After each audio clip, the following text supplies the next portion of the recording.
Hello friends, Uttarakhand की series में आपका स्वागत है। आप हैं नरेंद्र जोशी के साथ। देखते हैं आज के टॉपिक में। आज हम बात करते हैं उत्तराखंड के राज्य चिन्हों के बारे में। बहुत सारे टॉपिक इसके अंदर इंक्लूड करेंगे। तो राज्य चिन्ह में देखें, उत्तराखंड का जो राज्य चिन्ह है, सर्वप्रथम उसकी बात करते हैं। तो उत्तराखंड का राज्य चिन्ह एक गोलाकार मुद्रा है। उस गोलाकार मुद्रा में दो जनरली आपकी तीन पर्वत चोटियों को दिखाया गया है।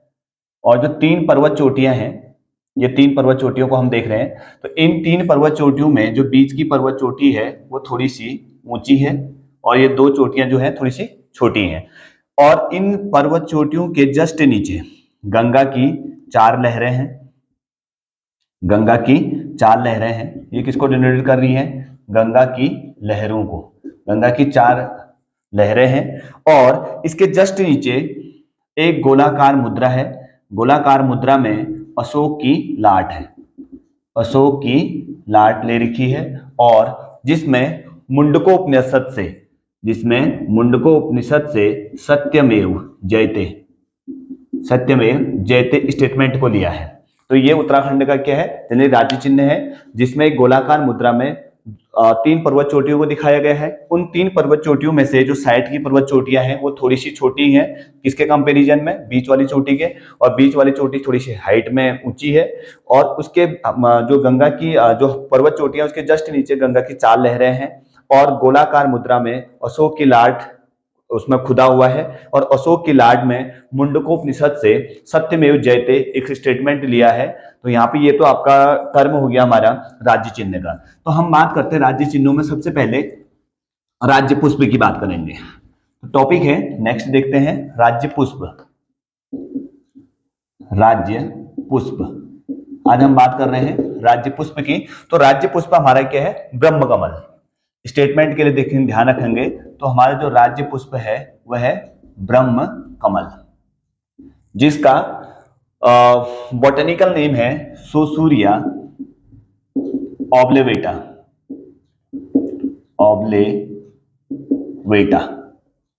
सोसूरिया ऑब्लेवेटा। अब ये क्या आपका बॉटनिकल नेम है, इसलिए इसको मैंने क्या कर लिया? अंडरलाइन कर लिया। तो ध्यान रखेंगे, जो ब्रह्म कमल है उत्तराखंड का, वो जनरली आपका क्या है? राज्य पुष्प है। और ये जो राज्य पुष्प है, इसके बारे में थोड़ी सी स्टडी करते हैं। तो सबसे पहले बात करते हैं इसकी फैमिली। ये जो फ्लावर है किस फैमिली से आता है? तो ये फ्लावर आता है एस्टेरेसी फैमिली से।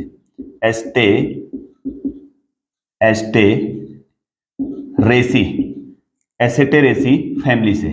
ये जो प्लांट है वो आपका एस्टेरेसी फैमिली का प्लांट है, जिसका बॉटनिकल नेम है आपका सोसूरिया ऑब्लेवेटा। ठीक है ना। अब इसकी बात करते हैं। ये जनरली आपको देखने को मिलेगा मध्य हिमालयी क्षेत्र में। कहां मिलेगा? मध्य हिमालयी क्षेत्र में। मध्य हिमालयी क्षेत्र में ये जो फ्लावर है वो आपको देखने को मिलता है। फोर्थ स्टेटमेंट की इसकी हम बात करें तो इसकी जो हाइट है वो है आपकी 4800 से 6000 मीटर। 6000 मीटर की ऊंचाई में इसका जो प्लांट है वो आपको जनरली 4800 मीटर से 6000 मीटर की रेंज तक इसका प्लांट देखने को मिलता है। और इसको स्थानीय भाषा में जनरली हम इसको एक नाम से और जानते हैं, कौल पद्म बोल देते हैं। क्या बोल रहे हैं? कौल पद्म। ठीक है ना। स्थानीय भाषा में इसको हम कौल पद्म बोल रहे हैं। और इस फ्लावर को नाम दिया गया है महाभारत में इसको नाम दिया गया है सौगंधित पुष्प की संज्ञा इसको महाभारत में दी गई है। और इस प्लांट की जो हाइट होती है, प्लांट की हाइट की बात करते हैं हम, तो 70 से 80 सेंटीमीटर के बीच में इसकी हाइट होती है। और आठवां पॉइंट अगर हम इसका देखेंगे, फ्लावरिंग, FLOWERING, फ्लावरिंग का टाइम अगर आप देखेंगे जुलाई टू सितंबर में इसकी फ्लावरिंग होती है। और ये इतने करेक्टर हैं जो कि आपके एग्जाम में पूछे जाते हैं। देखो, एक बार रिवीजन करा दे रहा हूं। जो हमारा राज्य पुष्प है वो है आपका ब्रह्म कमल का बॉटनिकल नेम क्या है? सोसूरिया ऑब्लेवेटा। तो ये जनरली इसका बॉटनिकल नेम जनरली एग्जाम में पूछा जाता है। तो कभी कभार पूछा जाता है कि ये जनरली किस फैमिली से बिलोंग करता है। तो अगर आप देखेंगे ये जो है वो आपका ब्रह्म कमल जो है वो आपका एस्टेरेसी फैमिली से है। किस फैमिली से? एस्टेरेसी। और ध्यान देंगे इसकी जो 9th पॉइंट है हम बात करते हैं, इसकी यूके में जो स्पीसीज है वो अबाउट 24 स्पीसीज है। कितनी है? 24। और इंडिया में अगर हम बात करें, इंडिया में इसकी जो स्पीसीज हो जाएंगी 210 स्पीसीज है, 210 स्पीसीज, ठीक है ना। तो उत्तराखंड में और वर्ल्ड वाइड, या वर्ल्ड वाइड अगर इंडिया की बात करोगे, साथ ही साथ world wide, world wide, world wide का मतलब हो गया पूरे संपूर्ण विश्व में। तो ब्रह्म कमल जो है उसका बॉटनिकल नेम हो गया सोसिरिया ऑब्लिवेटा। इसकी जो फैमिली है वह एस्टेरेसी फैमिली, और ये आपको फ्लावर कहाँ मिलता है, मध्य हिमालय क्षेत्र में देखने को मिलेगा। और इसकी जो राज्य पुष्प है हमारे जनरली 4800 मीटर से ऊपर की हाइट में आपको देखने को मिलेगा। स्थानीय भाषा में इसको हम कौल पद्म भी बोल देते हैं। महाभारत में इस पुष्प के लिए एक नाम दिया गया है सौगंधित पुष्प। और इस जो ये फ्लावर है, इस फ्लावर की जो हाइट है अबाउट 70 से 80 सेंटीमीटर के बीच में इसका प्लांट आपको देखने को मिलेगा। और इसका जो फ्लावरिंग का टाइम है जुलाई टू सितंबर में इसमें फूल खिलने लग जाते हैं। और उत्तराखंड में इसकी 24 स्पीसीज हैं। ध्यान दें, इस ब्रह्म कमल की उत्तराखंड में स्पीसीज कितनी है, 24 है, और पूरे वर्ल्ड वाइड में इसकी स्पीसीज कितनी है, 210 है। तो कहने का तात्पर्य है फ्रेंड्स, तो ये हमारा राज्य पुष्प था। राज्य पुष्प के बारे में हमने स्टडी की। अगर आपको स्क्रीनशॉट लेना आप देख सकते हैं। नेक्स्ट टॉपिक आता है हमारा राज्य पुष्प के बाद हम बात करेंगे राज्य पक्षी। राज्य पक्षी जनरली भारत ने अलग अलग उत्तराखंड ने अपने जो राज्य पक्षी है इसका चुनाव किसके किया है, इसके बारे में हम देखते हैं। राज्य पक्षी, तो राज्य पक्षी की बात करेंगे तो भारत का उत्तराखंड का जो राज्य पक्षी है वो है मोनाल। राज्य पक्षी क्या है, मोनाल, ठीक है, राज्य पक्षी मोनाल है।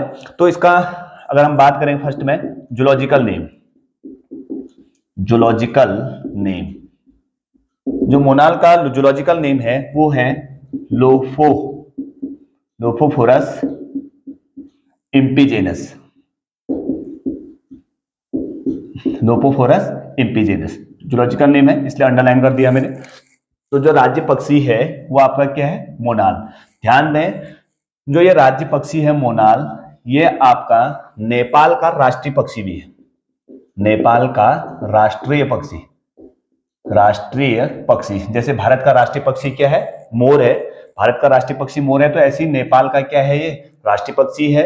और साथ ही साथ हिमाचल प्रदेश का, हिमाचल प्रदेश का ये क्या है, राज्य पक्षी भी है। तो ध्यान दें, कभी कभार फ्रेंड्स ये पूछ दिया जाता है कि उत्तराखंड जो मोनाल है वो उत्तराखंड राज्य के अलावा किस अन्य राज्य का राज्य पक्षी है, तो आप हमेशा क्वेश्चन में जाएंगे हिमाचल प्रदेश के साथ। या कभी पूछ दिया जाता है कि जो उत्तराखंड का राज्य पक्षी है मोनाल वो किस देश का राष्ट्रीय पक्षी है, तो आप उसमें हमेशा जाएंगे नेपाल के साथ। तो इसके बाद बात करते हैं हम जो इसका जूलॉजिकल नेम है, तो जूलॉजिकल नेम क्या हो जाएगा इसका, लोफोफोरस इम्पीजेनस। अब ध्यान दें, इसके अलग अलग स्पीसीज हैं, तो इसको एक और नाम है स्थानीय भाषा में, स्थानीय भाषा में इसका जो नाम है उसको क्या बोल देते हैं, मनियाल।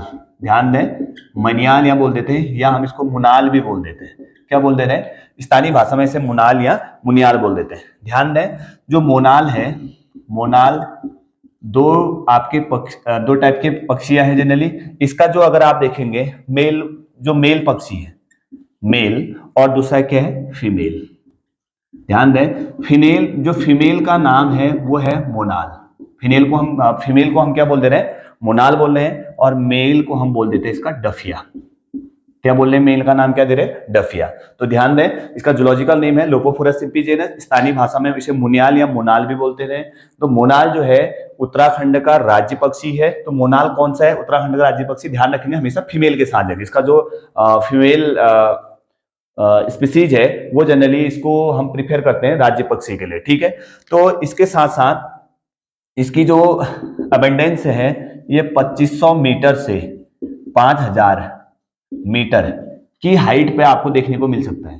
कितना, 2500 मीटर से 5000 की हाइट तक ये आपको जनरली देखने को मिल सकता है। और जो मोनाल है इसका जो प्रिय आहार है वो है आलू। तो आलू की फसल को क्या कर देता है, बहुत ज्यादा तबाह कर देता है। मोनाल जो है आलू की फसल को काफी ज्यादा क्या करता है, तबाह करता है, ठीक है ना। इसके बाद बात करते हैं हम, ये तो हमारा राज्य पक्षी है, तो राज्य पक्षी के साथ हम हमेशा जाएंगे। जूलॉजिकल नेम क्या हो जाएगा, लोफोफोरस इम्पीजेनस, और स्थानीय भाषा में इसका नाम क्या है, मनियाल है या मुनियाल है। और मोनाल जो है उत्तराखंड का राज्य पक्षी है, लेकिन ध्यान देंगे वो कौन सा है, फीमेल है। मेल को हम डफिया बोलते हैं। 2500 मीटर से 5000 मीटर तक की हाइट में ये आपको बहुतायत मात्रा में देखने को मिल सकता है। और इसका जो फेवरेट फूड है वो है आलू। तो राज्य पक्षी में ध्यान ध्यान रखेंगे, मोनाल जो है हिमाचल प्रदेश का राज्य पक्षी और साथ ही साथ नेपाल का राष्ट्रीय पक्षी भी है। देखिए फ्रेंड्स, इसके बाद हम बात करेंगे मोनाल, यह आपका राज्य पक्षी है। राज्य पक्षी के बाद हम बात करते हैं राज्य पशु। राज्य पशु, तो राज्य पशु है हमारा कस्तूरी मृग।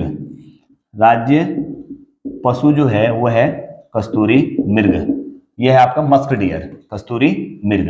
ठीक है, तो इसका अगर हम बात करें जूलॉजिकल नेम, सबसे पहले जूलॉजिकल नेम, तो इसका जूलॉजिकल नेम है मॉस्कस क्राइसोगास्टर। क्राइसोगास्टर, इसका बॉटनिकल जूलॉजिकल नेम क्या हो जाएगा, मॉस्कस क्राइसोगास्टर। ठीक है, ये क्या है आपका राज्य पशु। राज्य पशु है जनरली आपका कस्तूरी मृग। इसको एक और नाम से देते हैं हम, हिमालयन मस्क डियर भी बोल देते हैं हम इसको, Himalayan musk dear, Himalayan musk dear. ठीक है ना। और इसकी जो अबंडेंस है ये आपका जनरली 3600 से 4400 मीटर की ऊंचाई पर आपको बहुतायत मात्रा में देखने को मिलेगा। ये जो आपका पशु है ये जनरली 3600 मीटर से 4400 मीटर की ऊंचाई पर आपको बहुत ज्यादा देखने को मिलेगा।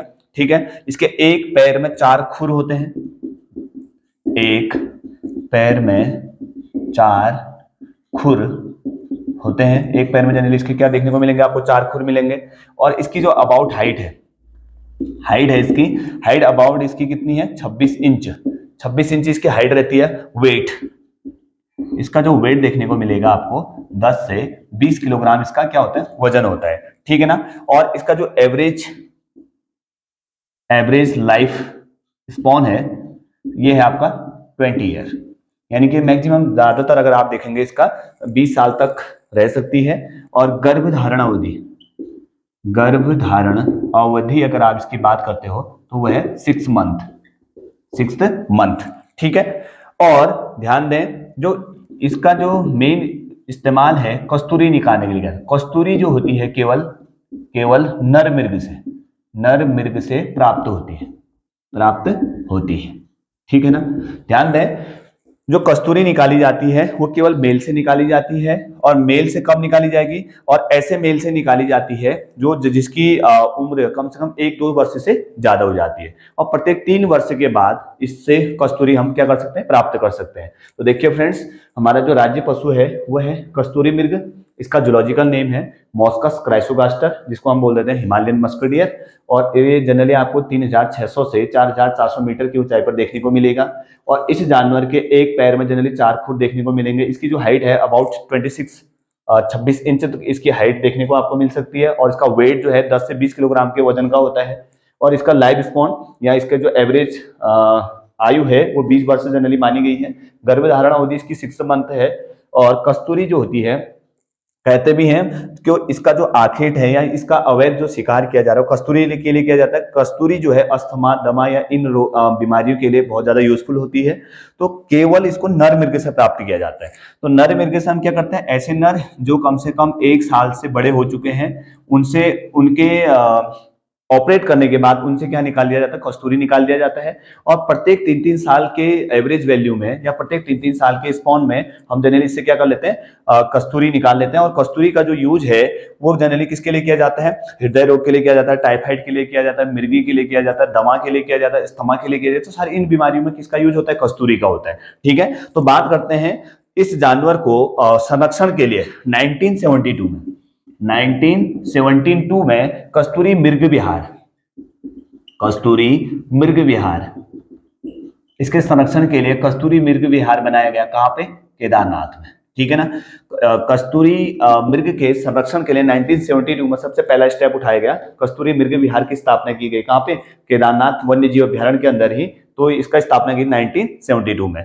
उसके बाद दूसरा टर्म इसका आता है 1977 में। यह है आपका कस्तूरी मृग कस्तूरी मृग अनुसंधान केंद्र की स्थापना। कस्तूरी मृग मेहरुड़ी कस्तूरी मृग अनुसंधान केंद्र की स्थापना 1977 में की गई। उसके बाद इसके संरक्षण के लिए 1986 में अस्कोट वन्यजीव अभ्यारण्य को बनाया गया। अस्कोट वन्यजीव अभ्यारण्य की स्थापना हुई, ठीक है ना फ्रेंड्स। और उसके बाद 1982 में कांचुला खरक, ये क्या है आपका कस्तूरी मृग प्रजनन केंद्र की स्थापना की। तो 4 स्टेप जनरली भारत सरकार ने इसके लिए उठाए, इसके संरक्षण एवं संवर्धन के लिए। 1972 में कस्तूरी मृग विहार केंद्र की स्थापना की। देखिए फ्रेंड्स, एक बार फिर से आता हूं मैं, राज्य पशु हमारा क्या है, कस्तूरी मृग है। अगर राष्ट्रीय पशु की बात करेंगे तो वहां पे हम कस्तूरी मृग के साथ नहीं जाएंगे। तो राज्य पशु की बात कर रहे हैं तो कस्तूरी मृग है। इसका जूलॉजिकल नेम है Moschus chrysogaster. It is also known as Himalayan musk deer and average height 3600 से 4400 मीटर की हाइट पर आपको देखने को मिलेगा। और इसके एक पैर में 4 खुर देखने को मिलते हैं। हाइट इसकी 26 इंच है। वेट इसका 10 से 20 किलोग्राम देखने को मिलेगा आपको। और इसके जो लाइफ स्पॉन वैल्यू है वो 20 ईयर्स अप्रोक्स मानी गई। गर्भधारण अवधि 6 महीने है।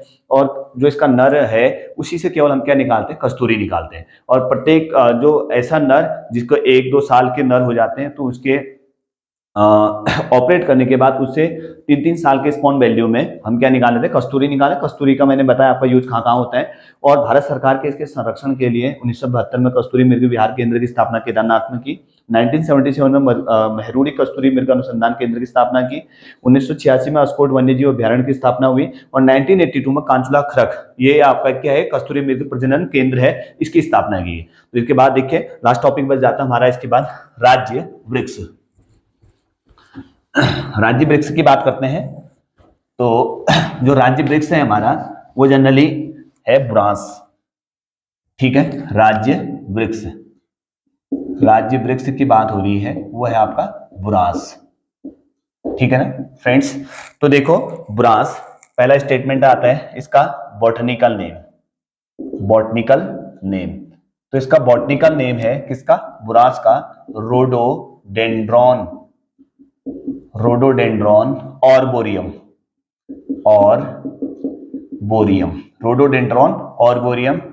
ये आपका क्या है, बॉटनिकल नेम है किसका, बुरांस का। और दूसरा है इसकी अगर हाइट की बात करें तो जनरली आपको ये 1500 से 4000 मीटर की हाइट पर, 1500 से 4000 मीटर की हाइट पर इसका जो फ्लावर मिलेगा आपको चटक लाल रंग का मिलेगा, बहुत ज्यादा डार्क रेड कलर इसका मिलता है।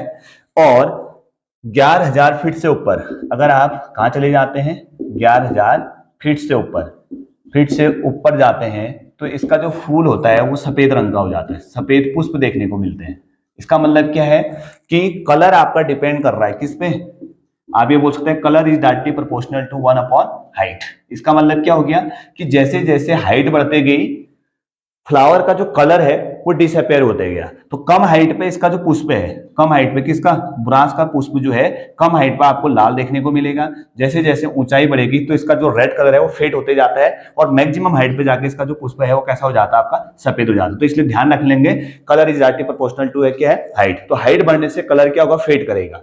और कम ऊंचाई पर अगर आप जाएंगे तो इसका जो पुष्प होगा आपको चटक लाल रंग का देखने को मिलेगा, ठीक है फ्रेंड्स। इसके बाद बात करते हैं हम वृक्ष की जो ऊंचाई है, वृक्ष की ऊंचाई की बात करते हैं हम तो ये मिलेगी आपको 20 से 25 फीट के बीच में, 20 से 25 फीट के बीच में इसके वृक्ष की हाइट मिलती है। और फिफ्थ पॉइंट करते हैं 1974 में इस वृक्ष को संरक्षित घोषित किया गया। इसका यानी कि रिजर्वेशन की बात की गई कि इसको क्या करना है, रिजर्व्ड करना है। क्योंकि इसके जो आपके जो प्लांट है, इस प्लांट को पूरा संरक्षण प्रदान किया गया। और यह अपने आप में एक क्या है, सदाबहार वृक्ष है। और साथ ही साथ इसमें जो फूल है, फूल खिलने का जो समय है इसका क्या है, मकर संक्रांति। आपने देखा होगा मकर संक्रांति 15 जनवरी के बाद इसका जो फ्लावर है वो आपका क्या करने लग जाता है, ग्रो करने लग जाता है, अर्थात खिलने लग जाता है। तो देखिए फ्रेंड्स, एक बार फिर से हमें राज्य वृक्ष में, तो राज्य वृक्ष आपका क्या हो जाएगा, उसका बॉटनिकल नेम क्या है, रोडोडेंड्रॉन आर्बोरियम, बुरांस है। इसकी जो हाइट है 1500 मीटर से 4000 मीटर तक की हाइट में ये इस प्लांट का जो फ्लावर मिलेगा वो आपको चटक लाल रंग का मिलेगा। 11,000 फीट से ऊपर अगर आप चले जाते हैं तो इसका जो फूल है वो आपका लाल न होते हुए कैसा हो जाता है, सफेद रंग का पुष्प आपको देखने को मिल सकते हैं। वृक्ष की जो ऊंचाई है 20 से 25 फीट है और 1974 में इस वृक्ष को संरक्षित घोषित किया गया क्योंकि अवैध कटान के कारण इस वृक्ष को अंधाधुंध कटाई हो रही थी, जिस कारण से पर्यावरण संरक्षण का ध्यान रखते हुए इस वृक्ष को संरक्षित घोषित किया गया। यह अपने आप में एक सदाबहार टाइप का वन है और साथ ही साथ अगर हम इसके बात करते हैं, इस वृक्ष की बात करते हैं तो ये आपका जो मकर संक्रांति है 15 जनवरी के बाद इसका जो फ्लावर है वो आपका जनरली खिलने लग जाता है। तो देखिए फ्रेंड्स, आज हमने पढ़ा उत्तराखंड के राज्य पुष्प। राज्य उत्तराखंड का जो राज्य पुष्प है वह है आपका ब्रह्मकमल। राज्य पशु मॉस्कस क्राइसोगास्टर यानी कि मस्क डियर। राज्य वृक्ष बुरांस है। और इस प्रकार से हमने राज्य के जो प्रतीक हैं उनके बारे में बात करी। बने रहिए आप नरेंद्र जोशी के साथ। Thanks for watching NJ classes.